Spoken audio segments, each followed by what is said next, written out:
them up. I've generously salted some water and I've added my noodles.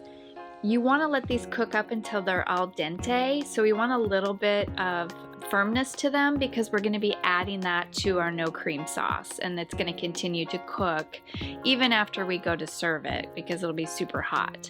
For the no cream sauce, I'm adding a cup of pasta water.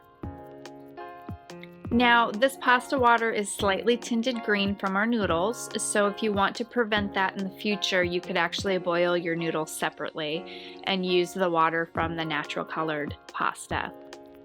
I'm adding my butter to the sauce. You can find the full recipe for the no cream sauce in your downloadable class content right here on the project page.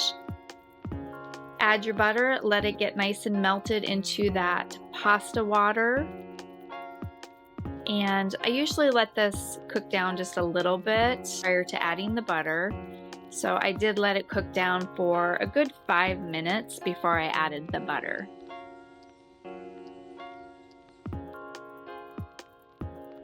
This is a delicious, and it's such a simple sauce to make. And you don't have to have cream, so it's even more healthy for you. Next, I'm going to add some Parmesan Reggiano. I usually like to use a blend of Asiago and Parmesan Reggiano, but if you just like Parmesan, that's fine. I freshly grate mine. You can certainly use store-bought. They do typically put a preservative on that, so it just won't be as soft as freshly grated Parm. So I just want to swirl that together, make sure that cheese is nice and incorporated, and then I'm just going to toss it with my noodles.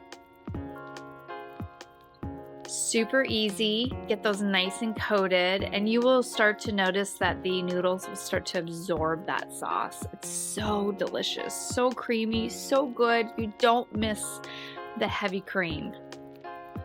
Simple ingredients: butter, pasta water, Parmesan Reggiano.